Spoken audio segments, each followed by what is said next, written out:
Quem é Jesus? Que Jesus estabeleceu o seu reino na terra pela perfeição moral de sua vida. Foi uma camarada não, foi uma pessoa, um homem acima de todos os homens, um homem que chegou ao nível máximo da hombridade que o homem pode chegar.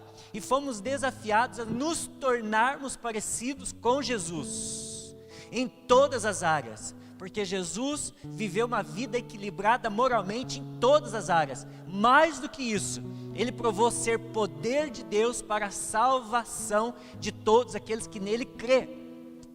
Está além da controvérsia para aqueles que creem, está além de controvérsia.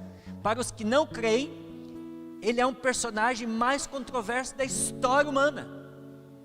Lembra que a gente falou sobre isso? A reverência criada pela pessoa do Senhor Jesus Cristo exalta-o, dá-lhe o nome sobre todos os nomes, e um dia Ele fará com que todo joelho se proste, toda língua declare que Ele é o Senhor. Todo joelho dobrará, toda língua confessará: Jesus Cristo é o Senhor. Queira ou não, entendendo ou não, aceitando ou não, sendo quem for, com maior autoridade, com maior poder que existe sobre a face da terra, um dia se dobrará diante do nome poderoso do Senhor Jesus, e a Ele confessará o seu senhorio, e aí Ele confessará que Ele é o Senhor. Então um dia Ele fará isso, toda língua confesse que Ele é o Senhor, para a glória de Deus. O nome nobre e humilde, digno ainda que modesto que nós falamos, bondoso ainda que indignado com a injustiça, terno ainda que firme, santo ainda que humano, confrontador ainda que compassivo, verdadeiro ainda que compreensivo e repleto de sabedoria. Ele é o ápice da verdadeira hombridade. Então nós falamos disso, nós falamos do Senhor Jesus Cristo, e a semana retrasada nós falamos do propósito. Eu estou lembrando agora, nem anotei ali também, mas nós falamos o que é a igreja.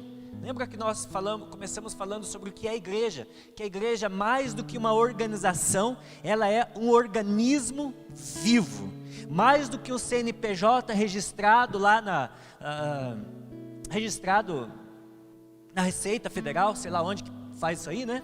Sei que o pessoal da diretoria que faz. Enfim, mais do que um CNPJ registrado, meu irmão, a igreja é um organismo vivo, e a igreja se movimenta, e a igreja está viva, e a igreja está bem. E a igreja está bem. Pastor, a igreja.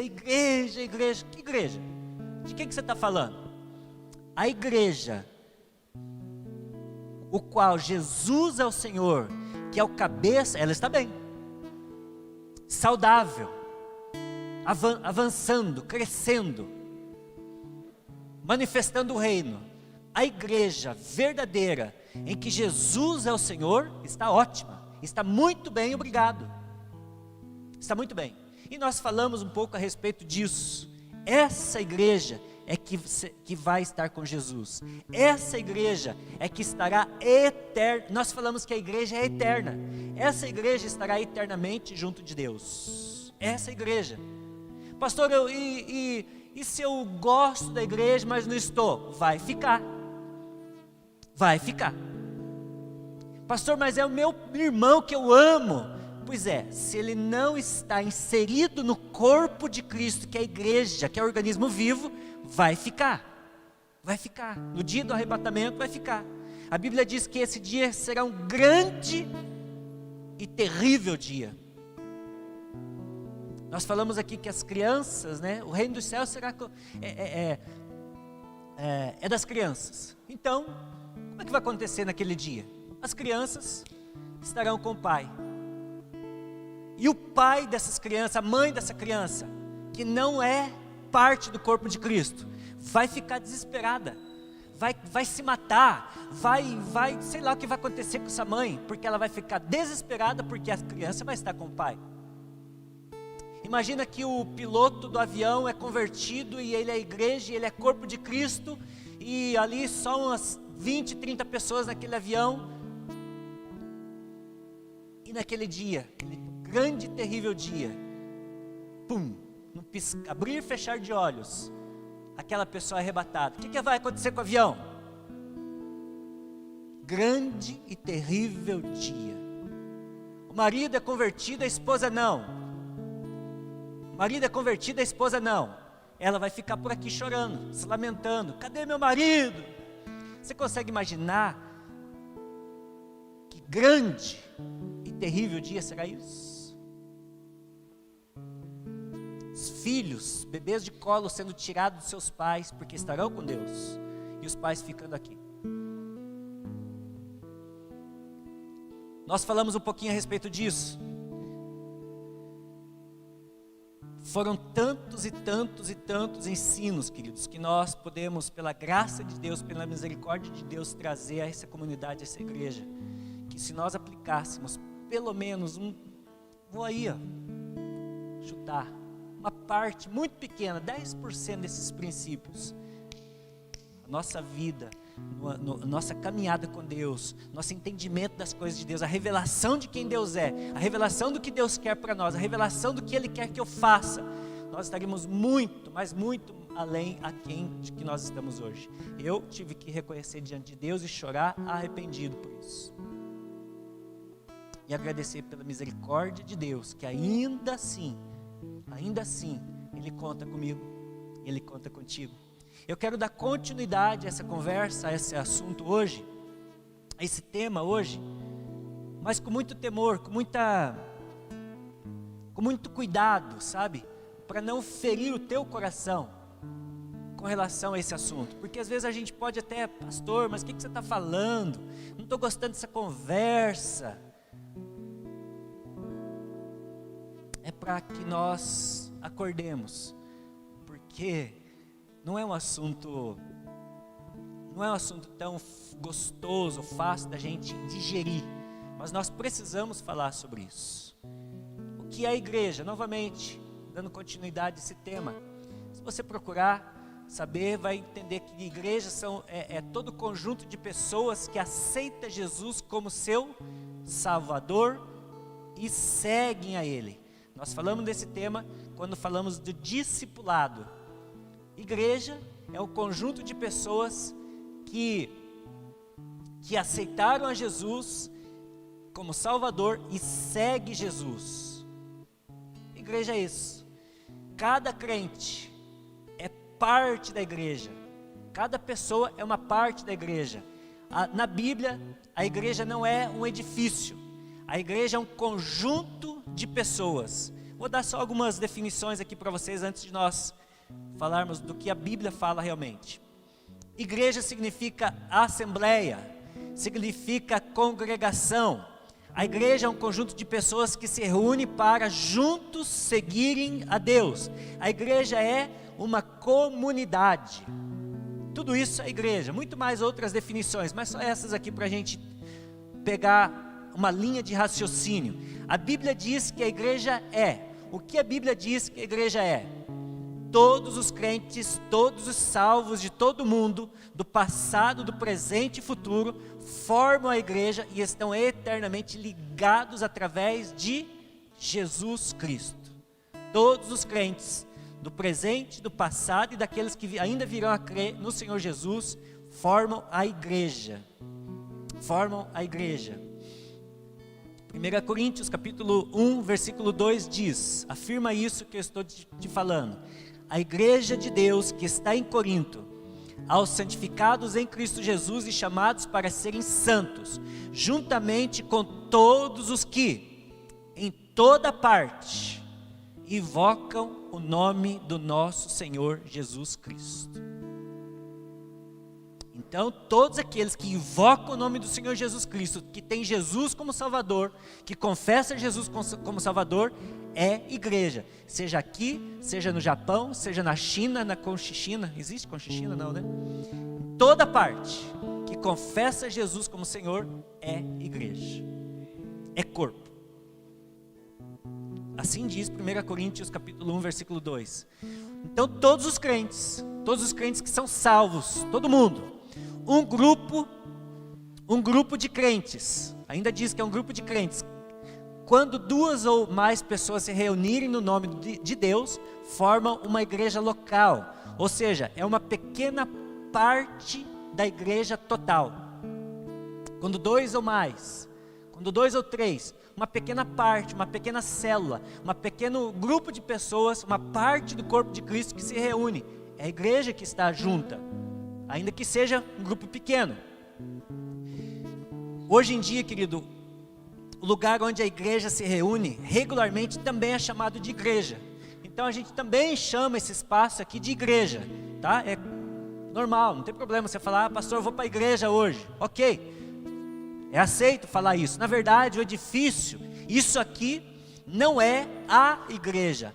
As pessoas dentro do edifício é que formam a igreja. Nós aqui é que formamos a igreja. Tá claro isso?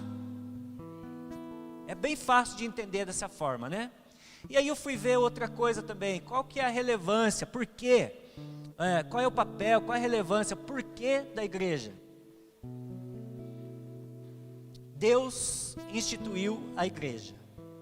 Ninguém pode viver sua fé em isolamento. Ninguém consegue viver a sua fé em isolamento. Cada crente precisa viver em comunidade. A igreja então implica em união. Onde crentes não se reúnem, meu irmão, não é igreja. Onde crentes não se reúnem, não é igreja. E eu quero ler o texto base para a nossa conversa, que é Hebreus capítulo 10, no versículo 25. Se conseguir pôr no telão aqui, por gentileza, facilita para os irmãos lerem também. Hebreus capítulo 10, no versículo 25. Não deixemos de reunir-nos como igreja. Está escrito lá? Não deixemos de reunir-nos como igreja, segundo o costume de alguns, mas procuremos encorajar-nos uns aos outros, ainda mais quando vocês veem que se aproxima o dia. Lembra do dia que eu falei para vocês? Aquele dia, o grande e temível dia, se aproxima. A Bíblia está dizendo que aquele dia está próximo. Então, se esperta. Então, meu irmão, ninguém é perfeito. Você não vai encontrar um texto bíblico dizendo que a igreja é feita de pessoas. Pelo contrário, nós estamos sendo aperfeiçoados. Certa vez, não sei se foi feita agora uma dinâmica. Antigamente tinha uma dinâmica, Flaviana, ali no SEDEC, que era para a gente formar o corpo de Cristo. E aí, um fazia um braço, outro fazia uma cabeça, outro fazia um olho, outro fazia, em cada grupo, cada pessoa fazia recortava ali, né, ou desenhava, e aí, depois, no final de tudo, alguém conhece essa dinâmica? Alguém já fez ou não? Você consegue imaginar aí na sua... Eu sei que você consegue. E aí depois junta tudo, e aí, traga a perna que você fez aqui, dá a cabeça que você fez aqui, dá os olhos que você fez aqui, e junta tudo. Como é que você imagina que ficava aquele corpo montado? Perfeitinho, né? Como é que você imagina que ficava? Ficava uma perna grande com um dedão assim, uma cabeçona com o olhinho pequeno, um bração, um bracinho, outro assim. Ficava ridículo, aquela imagem do corpo. É claro, é o corpo de Cristo. Formado de membros que são imperfeitos e que estão sendo aperfeiçoados, estão melhorando. Todas as palavras que nós ouvimos têm esse princípio, têm esse aspecto de nos tornarmos a imagem de Cristo, perfeitos em Cristo Jesus. Estamos sendo adornados, a palavra de Deus diz. Ninguém é perfeito, meu irmão. Não existe pessoas perfeitas. Pastor Márcio falou isso aqui também outro dia. Todos precisamos de ajuda. Todos precisamos de encorajamento na nossa caminhada com Deus. A Bíblia diz no texto: encorajai-vos uns aos outros. Todos nós precisamos ser encorajados.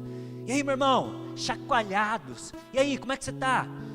Despertados, encorajados, animados. Todos os membros da igreja devem ajudar uns aos outros, crescendo juntos no amor de Cristo. Eu preciso ajudar você e eu preciso da sua ajuda. Nós viemos hoje, estávamos no Renovo. Meu irmão, o Renovo é uma ferramenta maravilhosa que Deus deu ao homem para que lá nós sejamos quem nós somos. E um ajudar o outro, um encorajar o outro. Ali nós dizemos que de fato estamos construindo um relacionamento de amizade, de irmãos, de uma aliança que é para toda a vida. Um ajudando o outro nas suas debilidades, encorajando, animando, fortalecendo o outro. Então foi muito bacana, muito gostoso esse tempo de renovo que nós tivemos esse final de semana. Esse é o papel, essa é a importância da igreja: encorajarmos-nos uns aos outros, animarmos uns aos outros, fortalecermos-nos uns aos outros e juntos crescermos no amor de Cristo, no entendimento do amor de Deus pelas nossas vidas. Então, não se reunir com uma igreja é um ato de egoísmo. Não querer estar junto é um ato e isso prejudica a sua fé. É um ato de egoísmo e também prejudica a sua fé. Deus está onde a igreja se reúne. Deus está onde a igreja se reúne. Mateus 18, versículo 20 diz assim: pois onde se reunirem 2 ou 3 em meu nome, ali eu estarei no meio deles. Onde é que Deus está? Onde 2 ou 3 se reúnem no nome dele, ali está. Para ter mais comunhão com Deus, querido, é preciso, é essencial estarmos com outros crentes. Nós falamos disso aqui semana passada. Deus, Ele quer se revelar ao homem. A igreja tem o papel de revelar Cristo, E individualmente eu tenho o papel de revelar Cristo. E todos nós, como igreja, temos o papel, uma função de revelar quem Deus é. A igreja é o corpo de Cristo. 1 Coríntios capítulo 12. 1 Coríntios capítulo 12, no versículo 27. Então, para ter comunhão com Deus, eu preciso de você. E para você ter comunhão com Deus, você precisa de mim. E nós precisamos uns dos outros. Por quê? Porque a igreja é o corpo de Cristo. Ora, vocês são o corpo de Cristo. E cada um de vocês, individualmente... Meu irmão, você já leu esse texto? Quem já leu? Você já leu esse texto? Você já leu esse texto? Ora, vocês são, plural, vocês são o corpo de Cristo. E cada um, singular, cada um de vocês, individualmente, é membro desse corpo. Quando alguém perde o dedo, meu irmão, o que acontece? Cortou o dedo. O que acontece com o dedo? O que vai acontecer com esse dedo? Vai deixar ali 3 dias, vou colocar aqui de volta. O que aconteceu com aquele dedo? Morreu, necrosou, já está? Meu Deus, que coisa horrível, tira esse negócio daqui. Ninguém quer estar perto disso aqui. Assim também, com o membro do corpo de Cristo, que se afasta, que se retira, que sai. Quando alguém perde o dedo, esse dedo morre porque não está unido ao resto do corpo, não tem mais vida. A vida se vai daquele membro, daquele corpo. Da mesma forma, nossa fé pode morrer se nos afastarmos da igreja. Da mesma forma, a vida abundante, querido, que Deus tem para cada um de nós só pode ser plenamente vivida em comunidade. Você gosta de ouvir, você sabe que Deus tem uma vida, o que Deus tem para nós é uma plenitude de vida. Amém, queridos? Você já sabe disso? Você já tomou posse disso? Deus tem para você uma plenitude de vida, uma vida abundante, uma vida plena em todas as áreas, em todos os sentidos. Vida emocional, espiritual, material, em todas as áreas, relacionamento com a esposa, relacionamento com os filhos, no emprego, todas as áreas que envolvem a sua vida, Deus quer que você viva a plenitude do que Ele tem, ok?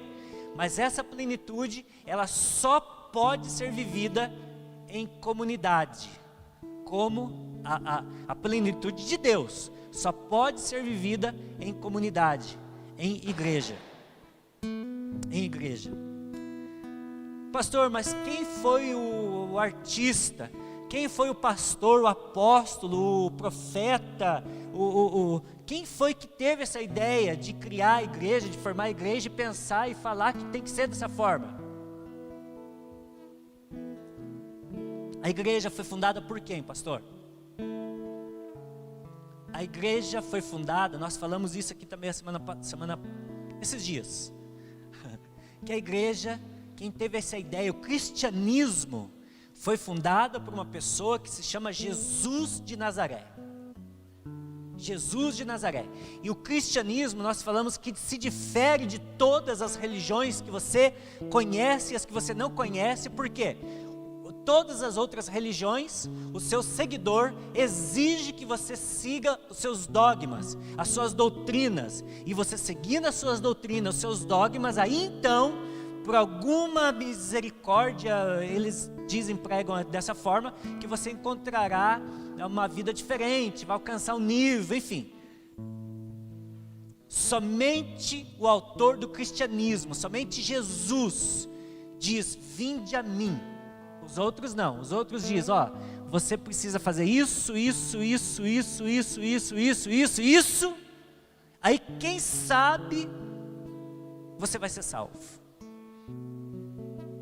Jesus, ele nos chama para um relacionamento com Ele, por isso, viver uma vida com Ele, de relacionamento com Ele, intimidade com Ele, nisso se difere o cristianismo de todas as outras religiões, porque você pode se relacionar com um Deus que está vivo, com o autor do cristianismo, que é Jesus Cristo, que está vivo. Nisso se difere de todas as outras religiões. Na verdade, nós entendemos aqui, a semana passada, que cristianismo não é uma religião. Pega essa? Nós entendemos isso, que cristianismo, nós chegamos a essa conclusão, que cristianismo, portanto, não é uma religião, é relacionamento com Jesus, que está vivo e que voltará para buscar a sua igreja, eu e você. Eu e você. Então a igreja não é um edifício, a igreja é um conjunto de pessoas, todos os salvos por Jesus, todos em todos os tempos, em todos os lugares, seja aqueles que já morreram, aqueles que estão vivos e aqueles que ainda não nasceram, e até aquele seu amigo que ainda não se converteu, que vai se converter, que vai de fato reconhecer Jesus como Senhor. Aí então ele passa, ele é inserido, ele é enxertado no corpo de Cristo, passa a ser família de Deus. Todos os salvos por Jesus, todos os tempos, em todos os lugares. Hebreus capítulo 10, versículo 25, você vai levar esse versículo decorado para casa hoje. Coloca mais uma vez, por favor. Hebreus capítulo 10, versículo 25, é a chave para você entender a mensagem de hoje. Hebreus 10, 25, não deixemos de reunir-nos como igreja, segundo o costume de alguns, mas encorajemo-nos uns aos outros, ainda mais quando vocês percebem que se aproxima o dia, aquele dia. É o dia com D maiúsculo, dia D, tá? Onde duas ou mais pessoas estão reunidas no nome de Jesus, ali está a igreja. E a Bíblia diz mais, querido, a Bíblia diz que Jesus é a pedra angular da igreja. Quem é Jesus? Jesus é a pedra angular da igreja. Efésios capítulo 2, no versículo 19 e o versículo 20 diz assim: portanto, vocês não são estrangeiros. Portanto, vocês não são estrangeiros, nem forasteiros, mas co-cidadãos dos santos e membros da família de Deus. O que esse texto está dizendo? Que aqueles que eram estranhos, que não faziam parte, que era adversário, que era inimigo de Deus, agora em Cristo Jesus eles foram aproximados, foram acolhidos, foram aceitos, e por conta do sangue de Jesus, por conta da aliança de Jesus, agora não são mais estrangeiros, não são mais estranhos, agora eles fazem parte de um povo de Deus. Agora eles fazem parte da igreja. Não mais estrangeiros, não mais forasteiros, mas agora co-cidadãos dos santos. Eu faço parte com você, dos membros da família de Deus. O texto diz: edificado sobre o fundamento dos apóstolos e dos profetas. Edificado sobre qual fundamento? Do fundamento dos apóstolos e do profeta, tendo Jesus Cristo como pedra angular. O que é pedra angular? Sérgio, o que é pedra angular? O Sérgio sabe. Pedra angular é a principal pedra do fundamento. É aquele que dá o ângulo da construção, é aquele que dá a direção. Pedra angular. Jesus na construção, ele é o tudo. Ele é a pedra angular, ele é o fundamento, ele é a parede de sustentação, ele é o prumo que apruma aquela parede. Jesus é a pedra de cabeça da esquina, Jesus é a cobertura da igreja. Jesus é o Senhor da igreja. Jesus é o Senhor de tudo, de toda edificação. Jesus é o Senhor. E aqui o texto diz que ele é a pedra angular. É uma pedra de 90 graus que é a base para a edificação daquele edifício. Jesus é a pedra principal da edificação da igreja. Assim diz o texto. A pedra angular, querido, era a primeira pedra de um edifício, à volta da qual toda a construção era feita. A igreja só começou depois que Jesus voltou para o céu, mas ele lançou os alicerces e esteve presente na fundação através do Espírito Santo de Deus.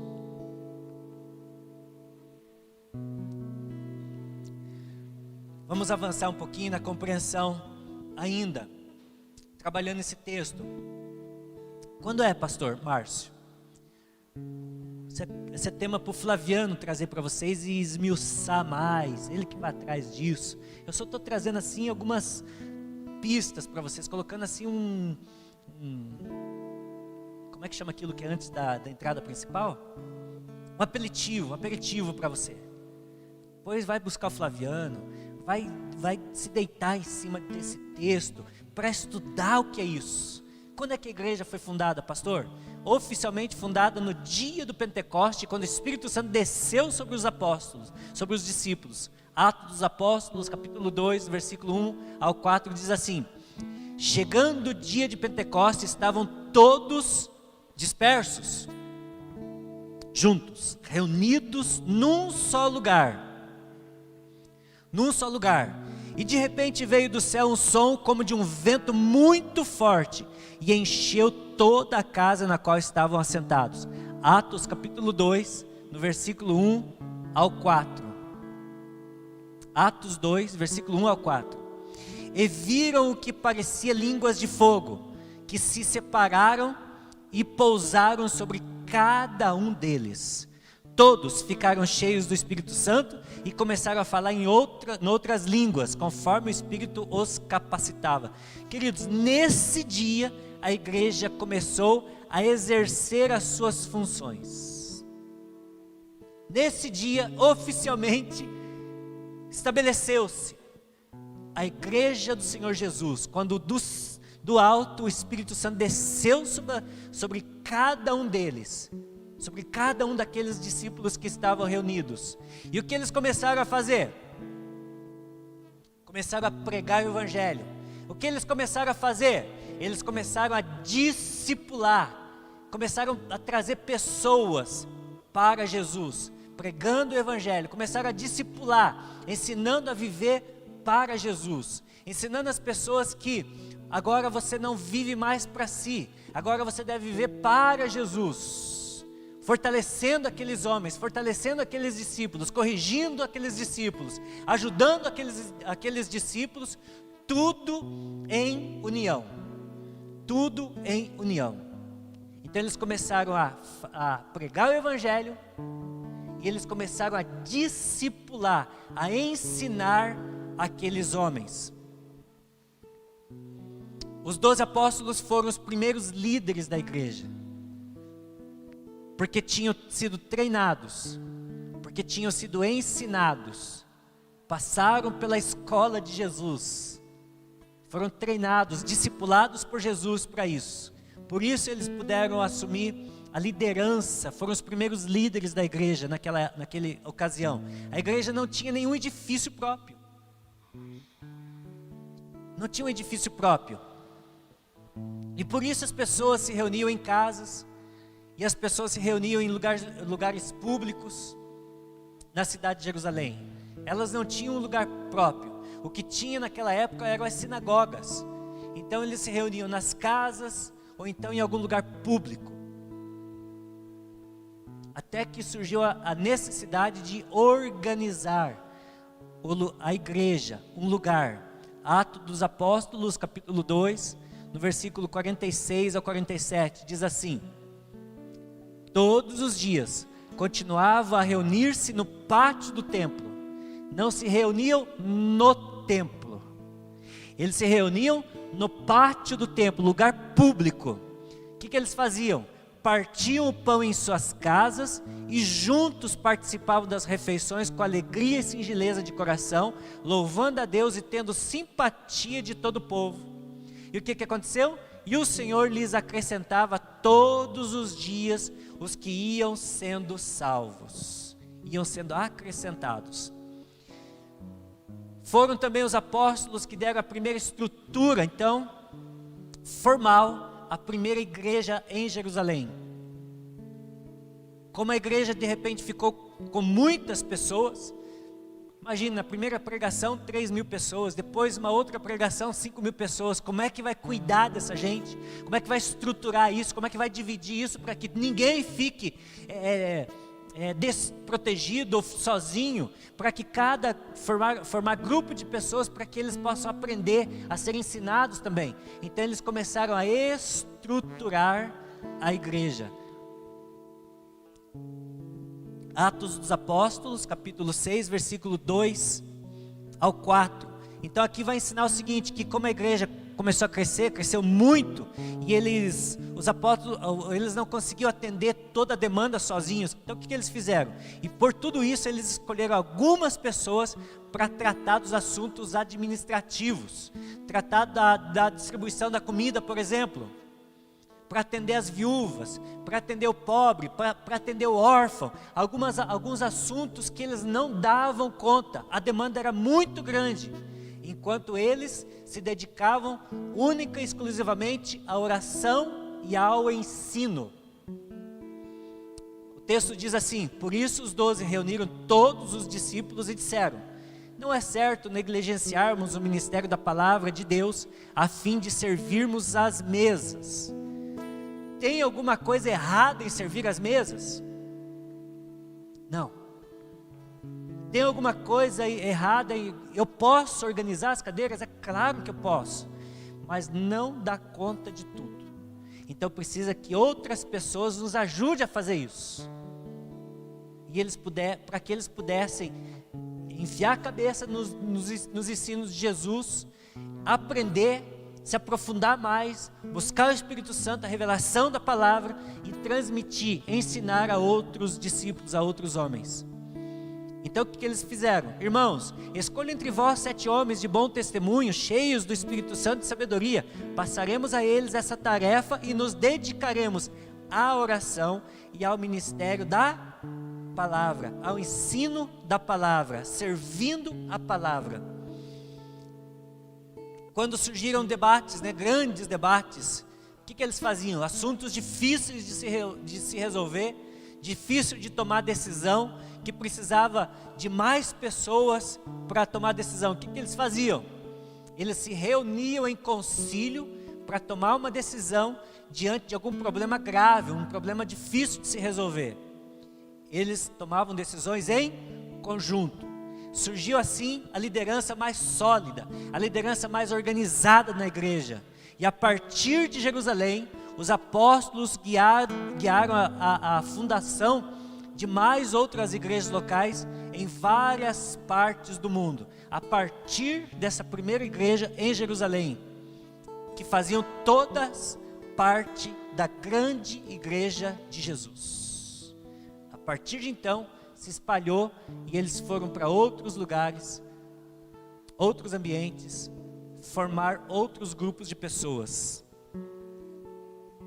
E o pastor Márcio falou bastante sobre esses 2 personagens aqui que foram muito, muito relevantes, muito importantes, foi chave para o ministério de Jesus.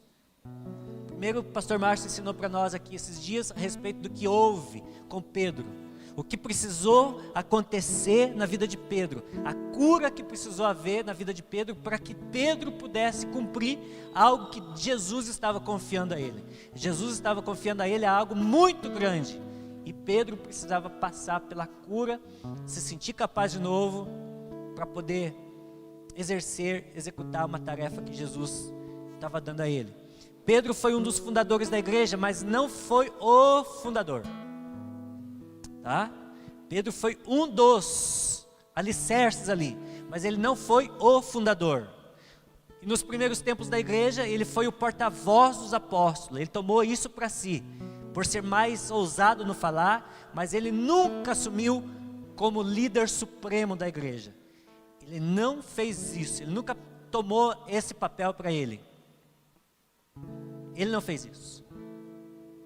Pedro tinha de explicar suas ações perante a igreja, ele tinha que dar satisfações das suas ações diante da igreja, e as questões importantes eram resolvidas em conjunto pelos apóstolos, eram resolvidas em conjunto pelos presbíteros, e toda a liderança da igreja.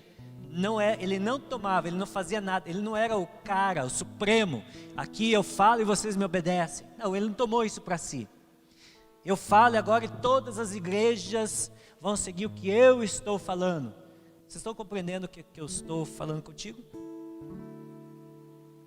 Existe alguém lá em Roma que tomou para si o ser o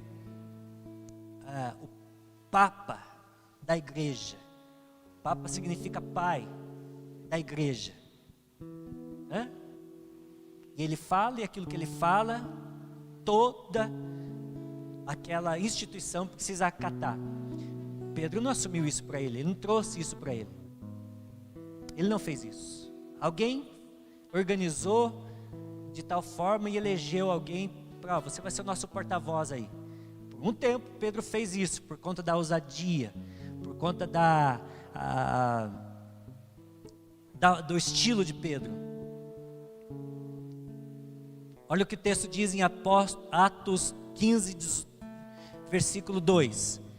Isso levou Paulo e Barnabé a uma grande contenda e discussão entre eles.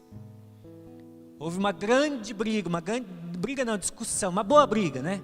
Briga é o sentido de opiniões divergentes, a gente precisa entrar no consenso aqui. O que a gente vai fazer? Reuniu todo o povo, e aí discutiram, conversaram.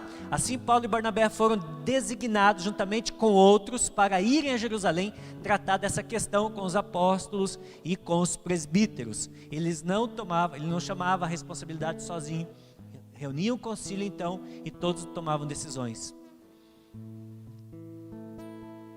Algumas pessoas de fora da igreja pensaram que Paulo tinha fundado a igreja, porque ele se tornou mais famoso. Paulo foi aquele que alcançou mais lugares, que viajou mais, que implantou mais igrejas, mas ele não foi também o fundador da igreja. Mas na verdade a igreja só existia há alguns anos, a igreja já existia há alguns anos quando Paulo se converteu. A igreja já estava estabelecida quando Paulo se converteu. Paulo apenas fundou muitas outras igrejas locais em suas muitas viagens missionárias.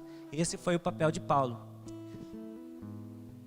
Eu quero já partir para o final, queridos. Se a igreja somos nós,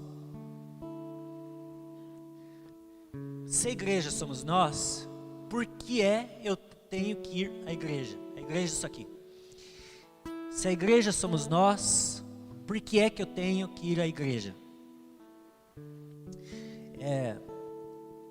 Vou fazer uma pergunta para vocês. Se alguém tiver coragem de responder, não quero constranger. Mas me diga uma coisa, eu sou igreja? Sim ou não? Eu sou igreja? Sim ou não? Não. Eu não sou igreja. Quem? Amém. Nós somos igreja. Eu não sou igreja. Eu não posso ser igreja sozinha. O texto não diz que eu sou igreja. Nós. Lembra do plural que nós falamos? Nós. Eu só sou igreja se eu estiver unido com cada um de vocês. Eu não sou igreja. A Bíblia diz que eu sou templo da habitação do Senhor. Eu não sou igreja. Igreja somos nós. Nós somos igreja. Então, como eu falei ali no início, corte seu dedo, depois veja o que acontece. Assim como seu dedo sem o resto do corpo morre, apodrece, você sem a igreja não consegue sobreviver. Eu não posso ser igreja sozinho. Eu não sou igreja sozinho. Igreja é uma palavra coletiva. Igreja é uma palavra coletiva. Você não é igreja. Nós somos a igreja. Amém, queridos? Amém? Se alguém perguntar de novo, e aí, você é igreja? Não, só sou igreja se eu estiver junto contigo. Nós somos igreja. Quando dois ou mais estiverem reunidos, ali Deus está. A igreja está. Então Deus nos criou para vivermos em comunidade. A vida cristã não é diferente, meu irmão. Jesus orou para que seus seguidores estivessem unidos com Ele, em um com os outros. Não foi essa a oração que Jesus fez? João capítulo 17, no versículo 22. João 17, 22 e 23 diz assim: dei-lhes a glória que me deste, para que eles sejam um, assim como nós somos um, eles e eu neles e tu em mim, que eles sejam levados à plena unidade. Essa é a oração que Jesus fez por mim e por você, para que eles sejam um. Para que eles sejam um, assim como nós somos um, que eu neles e tu em nós, que eles sejam levados à plena unidade, para que o mundo saiba que tu me enviaste e os amaste como igualmente me amaste. Queridos, é isso, e isso não acontece à distância. Isso não tem como acontecer à distância. Me perdoe, mas não tem como você lá na sua casa, sozinho, ser igreja à distância do corpo. Me perdoe. É uma inverdade. A Bíblia diz que devemos nos reunir como igreja. Hebreus capítulo 10, versículo 25. Já vocês decoram. O que diz o texto? Não deixemos de nos reunirmos como igreja, segundo o costume de alguns, mas encorajai-vos uns aos outros, ainda mais quando vocês veem que se aproxima o dia. Não deixemos de nos reunir como igreja. Não deixemos. Segundo o costume de alguns, mas encorajemo-nos. Manda um WhatsApp para o irmão que faltou hoje. E nós tivemos culto hoje de manhã. Bênção de Deus, né? Eu não sei quem faltou de manhã, mas quem faltou de manhã, mas você que está aqui agora e percebe que alguém não está, e aí, meu irmão, não te vi no culto hoje, aconteceu alguma coisa, está passando por algum problema, como é que eu posso te ajudar? Pode ser que você escute o seguinte: não, eu fui de manhã, por isso que você não me viu. Mas pode ser que você ouça o seguinte: estou meio desanimado, estou meio desencorajado. Qual é o seu papel? Encorajai-vos uns aos outros. Vai lá, vai fazer uma visita, vai ouvi-lo, vai escutá-lo. Talvez você não precise falar nada, só estar com aquele abençoado. Pega na mão dele, anda com ele, traz ele de volta. Traz ele de volta. Pode ser que tenha alguém que não está aqui hoje, mas que está passando exatamente por isso. Mas você está. Então chega na sua casa, manda um recadinho para ele, manda um WhatsApp para ele, para ela, para aquela pessoa. Meu irmão, prazer em ser igreja contigo, amo você. Você está precisando de alguma coisa? Faça isso. Encorajemo-nos uns aos outros. Ainda mais quando vocês veem que o dia se aproxima. Porque se aquele irmão estiver desligado do corpo, ele vai morrer. Você quer que ele morra? Você não quer que ele morra, né? Ele vai morrer. Se ele estiver se desligando do corpo, ele vai morrer. Está caminhando para a morte espiritual. E você não quer isso. É juntos que formamos a igreja, meu irmão. Juntos podemos encorajar uns aos outros e ficar firmes, esperando a vinda de Jesus. Sozinhos ficamos muito mais fracos. Sozinhos ficamos vulneráveis. E nos tornamos presas fáceis do inimigo. Juntos não. Juntos não. Somos corpo, membros de um corpo, que precisam uns dos outros. A Bíblia diz: ora, assim como o corpo é uma unidade, embora tenha muitos membros, e todos os membros, mesmo sendo muitos, formam um só corpo.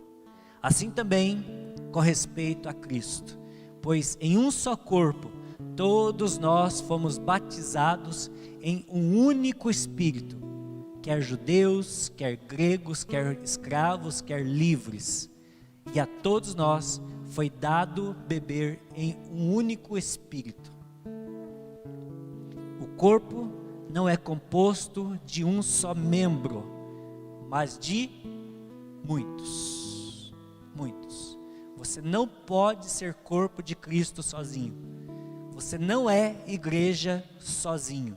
Você não pode ser corpo de Cristo isolado. Está caminhando, quem está nessa condição, está caminhando para a falência. Por isso nós precisamos aprender a conviver. Por isso nós precisamos aprender a viver em comunidade. A união vem da convivência. A união vem da convivência. Convivendo junto que nós vamos aprendendo a conviver. Conviver é viver junto, viver em comunidade. E eu te falar uma coisa, o pastor Márcio disse aqui outro dia, também, né? Mais ou menos algo nesse sentido. Isso não é fácil, querido. Por quê? Por que não é fácil de nós convivermos juntos?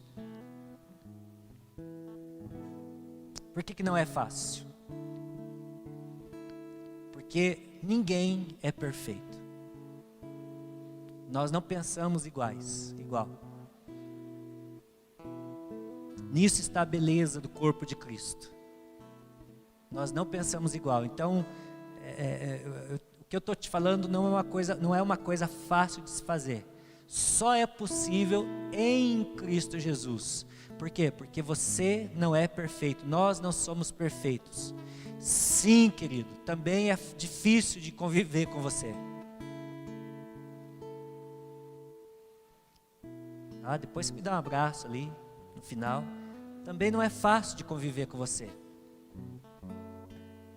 Suportai-vos uns aos outros tem o sentido de suportar, de alavancar, de erguer, de alavancar.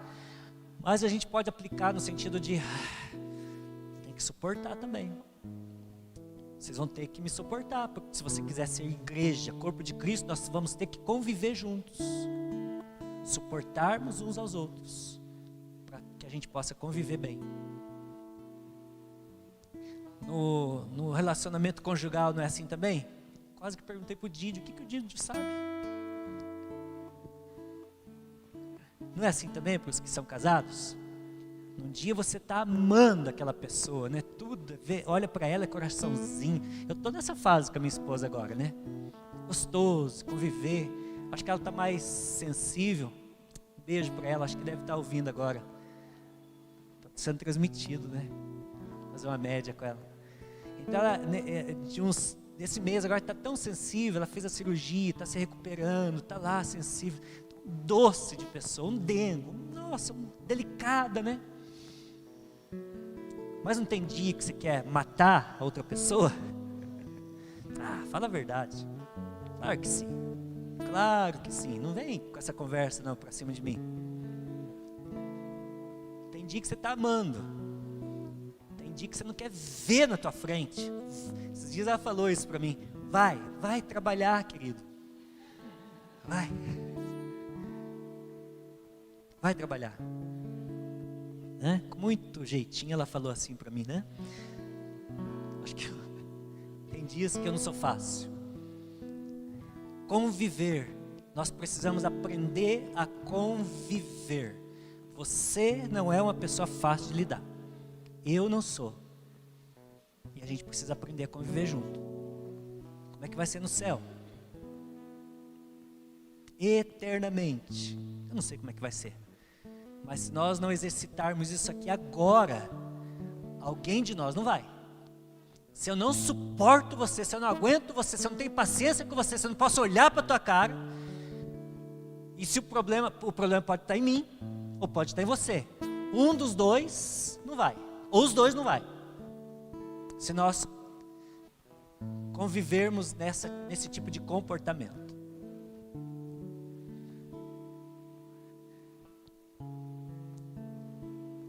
Em uma reunião normal da igreja, queridos, normalmente você tem a oportunidade de praticar algumas coisas boas. Nós louvamos a Deus, nós aprendemos agora da Bíblia, nós podemos ter comunhão uns com os outros, nós podemos orar juntos, nós podemos orar uns com os outros, nós podemos orar individualmente. Tudo isso, se nós estivermos aqui juntos, em união, reunião normal da igreja, estivermos juntos, você pode ser muito bom em uma área. Por exemplo, o Alex é bom no louvor. Amém? Ele é bom no louvor. Mas se eu pegar o violão, mas pode ser que alguma área que ele não é bom, não seja tão bom assim, eu posso ajudá-lo. Agora ele está me ajudando. Pastor, eu vou ficar aqui atrás, vou te ajudar na ministração, acho que faz bom, acho que é bom, é legal.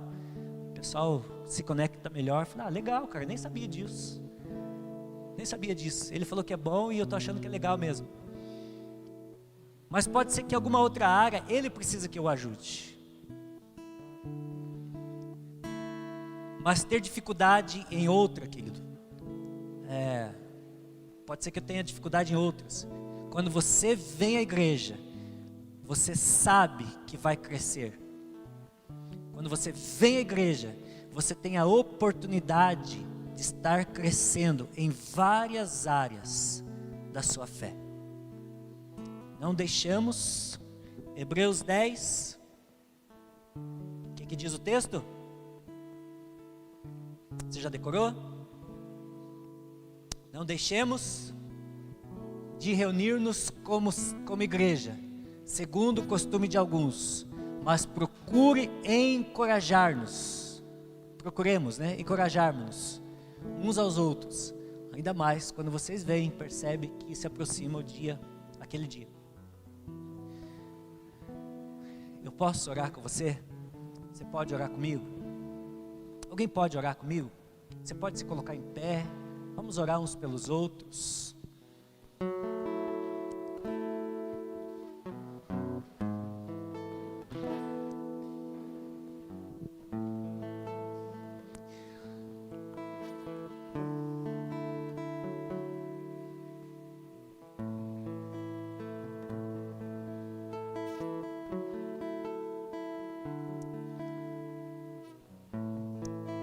Irmão, ser cristão é diferente de ser religioso ou um mero simpatizante.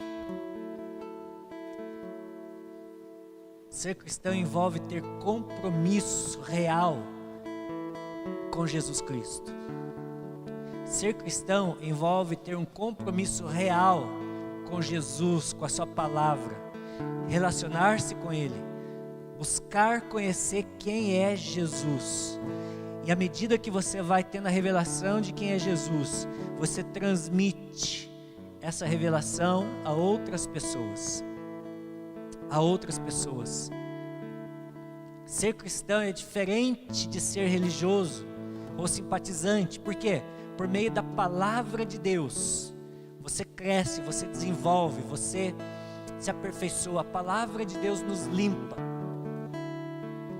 Você pode e deve ter relacionamento com Deus a partir da palavra dele. A palavra de Deus, a Bíblia Sagrada é a palavra de Deus. Você ouve Deus falar com você toda vez que você bota os seus olhos na palavra e você lê o texto. Deus está falando com você. Procure se relacionar com Deus. Isto é o verdadeiro cristianismo. Mais do que vir a este lugar receber uma bênção. Deus abençoe para que meu casamento seja transformado, para que meu filho saia das drogas, para que eu arrume um trabalho, para que eu compre um iate, para que aquela cura, mais do que isso, mais do que a bênção que Deus pode te dar, mais do que aquilo que Deus pode fazer por você, procure se relacionar com Deus. O resultado do fim, a consequência é que sim, você será abençoado na medida da sua necessidade, não da sua vontade. Amém? Na medida da sua necessidade, sim, Deus vai te abençoar. Ele tem prazer em te abençoar. E o meu mandamento é esse. O que Jesus ordenou? O que Ele disse? Amem-se uns aos outros, como eu vos amei. Ninguém tem maior amor do que aquele que dá a sua vida pelos seus amigos. Vocês serão meus amigos, se fizerem o que eu ordeno. A igreja precisa manifestar o amor de Deus para este mundo.